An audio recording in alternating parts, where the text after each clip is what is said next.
വേഗം വരുന്നവനായ യേശുക്രിസ്തുവിന്റെ നാമത്തിൽ ദൈനംദിന അപ്പം എന്ന അനുദിന വചനചിന്തയിലേക്ക് ഏവർക്കും സ്വാഗതം. ഇന്ന് ആ കല്ല് എന്ന വിഷയത്തെ ആസ്പദമാക്കി ചില കാര്യങ്ങളെ നമുക്ക് ചിന്തിക്കാം. അതിനാധാരമായ ഒരു വാക്യം വായിക്കാം. ദാനിയേൽ 2-ാം അധ്യായം 34-ാം വാക്യം. തിരുമനസ്സുകൊണ്ട് നോക്കിക്കൊണ്ടിരിക്കുമ്പോൾ കൈ തൊടാതെ ഒരു കല്ല് പറഞ്ഞു വന്ന് ബിംബത്തെ ഇരുമ്പും കളിമണ്ണും കൊണ്ടുള്ള കാലിൽ അടിച്ചു തകർത്തു കളഞ്ഞു. ഭാവിയിൽ എന്ത് സംഭവിക്കുമെന്ന ആശങ്കയിൽ നെബൂഖദ്നേസർ രാജാവ് ഉറങ്ങാൻ കിടന്നു. കാലാവസാനത്തിൽ സംഭവിക്കുന്നത് എന്താണെന്ന് കർത്താവ് അവനെ അറിയിച്ചു. അതേ കാലാവസാനത്തിൽ സംഭവിക്കുന്ന കാര്യങ്ങൾ മാത്രമല്ല കർത്താവ് വെളിപ്പെടുത്തിയത്, എന്നാൽ അവൻ അവ നിറവേറ്റുകയും ചെയ്തു. ദൈവം ഒരു വലിയ പ്രതിമ വെളിപ്പെടുത്തി.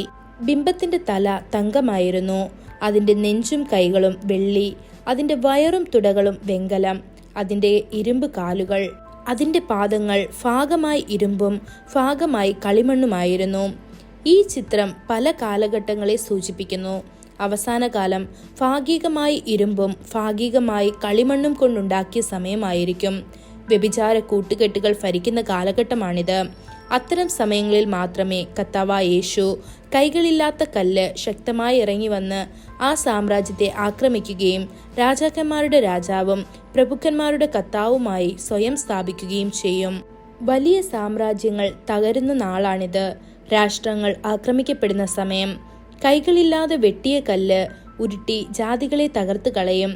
അത് നിമിത്തം രാഷ്ട്രം രാഷ്ട്രത്തിനെതിരായും രാജ്യം രാജ്യത്തിനെതിരായും ഉയരും.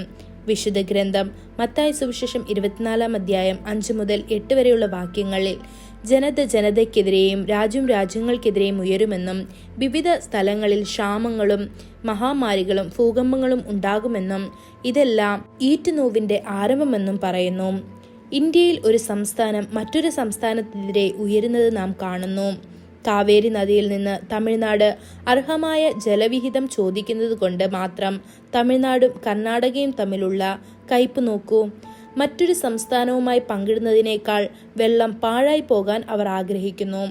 ഇന്ത്യ മുഴുവൻ ഭാഷയും മറ്റ് കൈപ്പേറിയ ഘടകങ്ങളും കൊണ്ട് വിവേചിക്കപ്പെട്ടതിന്റെ വക്കിലാണ്. ഈ കാര്യങ്ങളെല്ലാം നോക്കുമ്പോൾ കർത്താവിന്റെ വരവ് അടുത്തിരിക്കുന്നുവെന്ന് നമുക്ക് മനസ്സിലാക്കാം. ദൈവരാജ്യം സ്ഥാപിതമാകുന്ന സമയമായ അന്ത്യകാലത്തിലേക്കാണ് നാം ഇപ്പോൾ എത്തിയിരിക്കുന്നത്. ദാനിയേൽ പ്രവാചകൻ പറയുന്നു, ഈ രാജാക്കന്മാരുടെ കാലത്ത് സ്വർഗസ്ഥനായ ദൈവം ഒരു നാളും നശിച്ചുപോകാത്ത ഒരു രാജ്യത്വം സ്ഥാപിക്കും. ആ രാജ്യത്വം വേറെ ഒരു ജാതിക്ക് ഏൽപ്പിക്കപ്പെടുകയില്ല. അത് ഈ രാജ്യത്വങ്ങളെയൊക്കെയും തകർത്ത് നശിപ്പിക്കുകയും എന്നേക്കും നിലനിൽക്കുകയും ചെയ്യും. കൈതൊടാതെ ഒരു കല്ല് പർവ്വതത്തിൽ നിന്ന് പറഞ്ഞു വന്ന് ഇരുമ്പും താമ്രവും കളിമണ്ണും വെള്ളിയും പൊന്നും തകർത്തു കളഞ്ഞതായി കണ്ടതിന്റെ താല്പര്യമോ മഹാദൈവം മേലാൽ സംഭവിപ്പാനുള്ളത് രാജാവിനെ അറിയിച്ചിരിക്കുന്നു. സ്വപ്നം നിശ്ചയവും അർത്ഥം സത്യവുമാകുന്നു. ഇത് ദാനിയേൽ 2-ാം അധ്യായം 44-45 വാക്യങ്ങളിൽ നമുക്ക് കാണാൻ സാധിക്കും.